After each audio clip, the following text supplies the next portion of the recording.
long awaited, finally happening.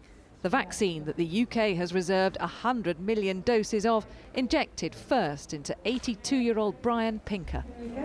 In fairness, that's great. And shortly afterwards received by 88-year-old Trevor Cowlett. And that's it, is it? Well, isn't that marvellous? At a hospital in Oxford, just a stone's throw from the university laboratory where it was created. Well, the vaccine means everything to me. I mean, to my mind, it's the only way of getting back to a bit of normal life. It gives me confidence, and not that I'm going to sort of overuse it and be foolish about it, but at least it gives me the confidence to know that I am protected. Because this vaccine is stored in a fridge, like many other medicines, the COVID vaccination programme can now become much more flexible, with distribution no longer constrained by having to call people in to large vaccination centres. This is an enormous boost to the vaccine rollout, but it won't have an immediate effect, and it comes at a point when there is greater strain on the health service than at any time since the height of the pandemic back in the spring. And what concerns NHS England's top doctor is how quickly the infection rate continues to rise. That unfortunately means more people being admitted to hospital and more pressure on our services. And of course we have this new variant which seems to be transmitting more easily than the original virus, so it's a really critical moment. Just over 500,000 doses of the new vaccine are ready to be injected, and by the end of this week more than 1,000 vaccination centres will be open across the UK to deliver them. After the first jab, there will now be a 12-week gap before people are called for their second booster injection.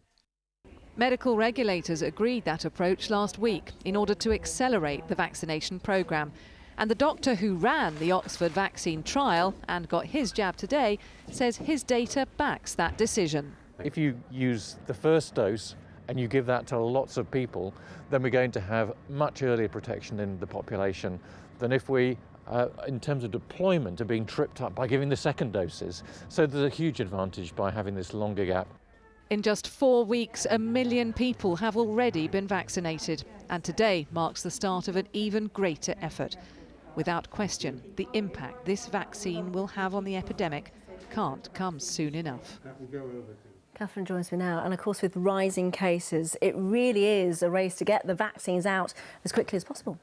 It is indeed a race, but it isn't really the race we need to win now because, as I mentioned, the vaccine rollout is not really going to have an impact in the coming weeks. And it is right now that the problem is. The Prime Minister said earlier, look at the numbers. Well, let me give you just a few. NHS England now says there are 25,000 COVID patients in England's hospitals. Now, that is up from just over 17,000 on Christmas Day, barely a week and a half earlier. And it does mean we have now surpassed the worst of the April wave when there were 19,000 people in England's hospitals. So it is the speed at which things are now changing that is really worrying and causing alarm.